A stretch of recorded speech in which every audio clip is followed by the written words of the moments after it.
énorme soir où les gens s'amusent et se déguisent, les âmes finissent morcelées, scellées lorsque l'enfance se brise. Horreur, mystère, un vent glacial, je vais trembler jusqu'en Antarctique. Légende urbaine, creepypasta, c'est l'heure du récit fantastique.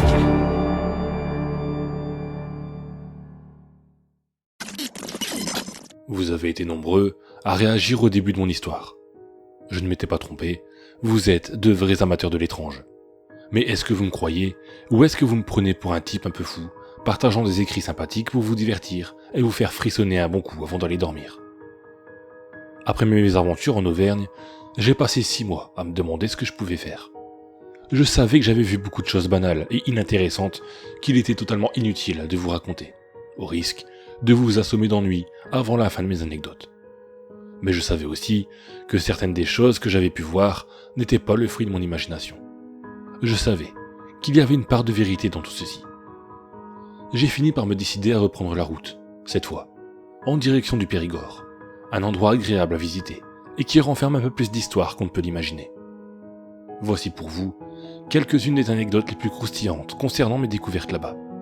J'espère qu'une fois encore, vous serez nombreux à les écouter et les partager. La Choche-Vieille. Je me suis bien renseigné sur le Périgord avant d'arriver, et c'est pour cette raison que j'ai choisi de passer mon séjour au Charmilles, sympathique hôtel situé dans un village nommé Anton et Trigonan. Pourquoi cet endroit ?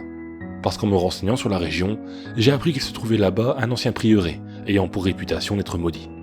De ce que j'ai pu comprendre, toutes les personnes qui ont dû y vivre ont été, malheureusement, frappées par un nombre incalculable de malheurs.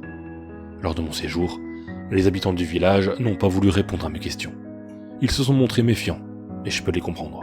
À leurs yeux, je n'étais qu'un homme bizarre qui s'amusait à questionner le voisinage. À défaut d'avoir quelque chose d'intéressant à raconter sur ce bâtiment, j'ai décidé de me renseigner sur une créature locale qui serait intimement liée au cauchemar, la Choche-Vieille.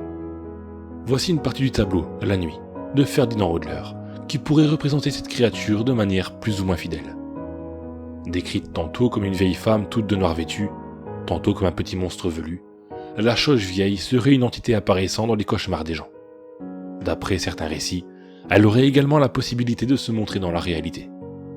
Pendant ces apparitions, ses victimes seraient vraisemblablement totalement paralysées, incapables de réagir, écrasées par son poids alors qu'elle tenterait de les étouffer.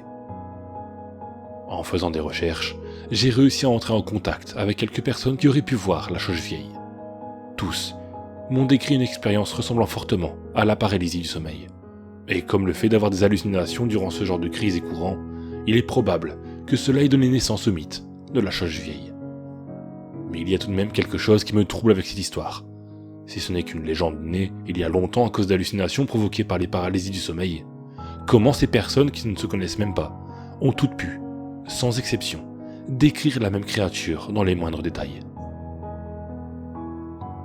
Le lébérou. Même s'il est populaire dans toute l'Occitanie, c'est en Dordogne que le lébérou trouve son origine. Si vous n'avez jamais entendu la légende, elle parle de personnes contraintes de s'en transformer en animaux à la nuit tombée, à cause d'une malédiction. Dès que le soleil est couché, ces pauvres gens vont près d'une fontaine, pour se transformer en créatures mi-humaines, mi-moutons pour les hommes, et mi-humaines, mi-chèvres pour les femmes. Une fois la métamorphose terminée, ils doivent errer toute la nuit de village en village, car le sortilège les pousse à passer par cette église différente avant le lever du jour.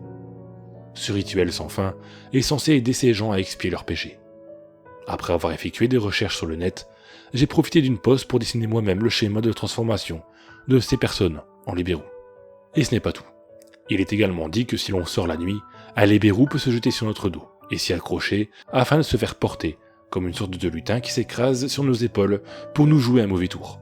En l'occurrence, nous obliger à jouer le taxi vivant.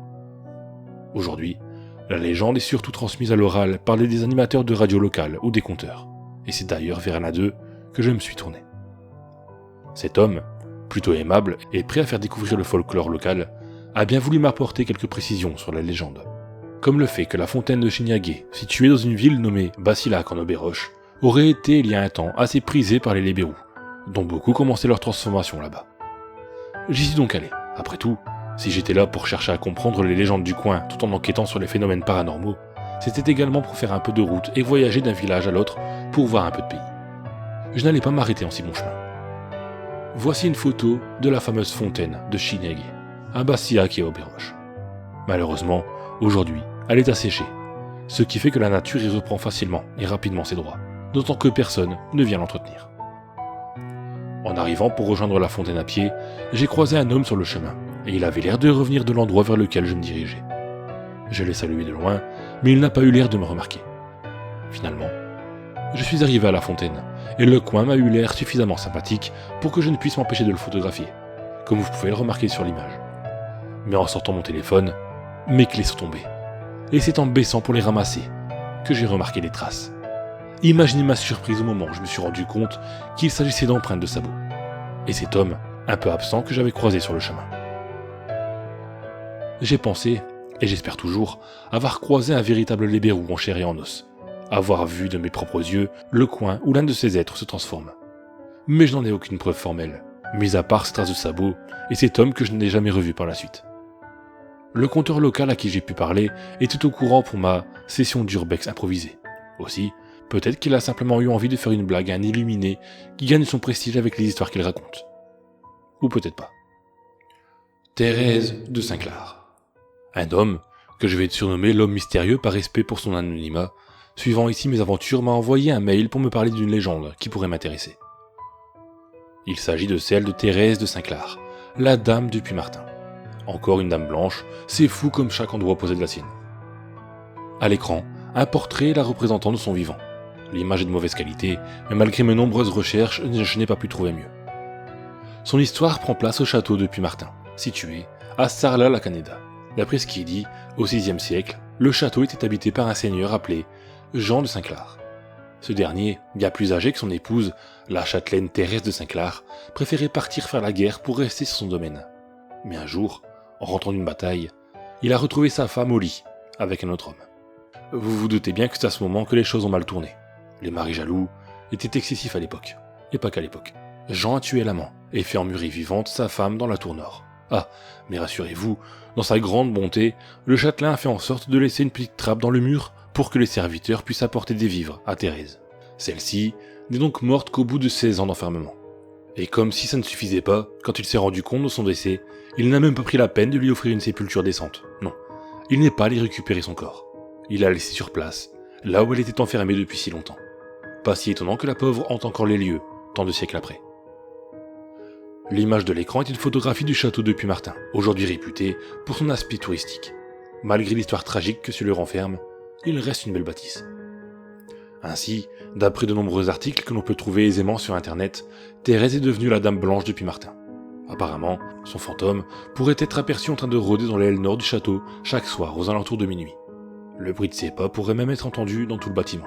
Mais je n'ai pas eu besoin d'aller jusqu'à Sarlat-la-Canéda pour rencontrer Thérèse de Saint-Clar. Les rêves, ça a recommencé. Je l'ai vue en rêve tout comme j'ai vu Mademoiselle de Saint-Nectaire. Elle lui ressemblait, à quelques détails près. Mais je savais que ce n'était pas elle. Je savais que c'était Thérèse. Nous n'étions pas à Puy-Martin, non. Elle est venue me rencontrer devant le prieuré d'Antoine et Trigonan. J'ai reconnu la grande porte des lieux et le heurtoir que Thérèse cognait frénétiquement. Cette fois-ci, je n'avais pas peur. C'était comme si je ne ressentais plus rien. Je me suis avancé vers elle, et au moment où elle m'a entendu, elle a tourné la tête dans ma direction et m'a regardé avec des yeux qui n'étaient pas vides, effrayants ou froids, mais tristes. Je pouvais voir le moindre détail de son visage, de ses boucles tirées vers l'arrière, jusqu'à la cicatrice, à proximité de son cou. Elle m'a regardé et a dit « Alors, sortit à notre cheval rouge-feu, à celui qui le montait. Il fut donné d'enlever la paix à la terre. » Puis, je me suis réveillé en sursaut, comme si je venais vraiment de vivre ce moment. Comme la fois précédente, j'ai dessiné la dame blanche de mon rêve. J'imagine que vous vous demandez pourquoi ces fantômes ont décidé de me harceler, de me poursuivre. Mais il est encore trop tôt pour tout vous révéler. Mes très chers auditeurs, j'ai encore de très nombreuses histoires à vous raconter. J'espère une fois encore que vous serez nombreux à les écouter, et bien sûr, à les partager.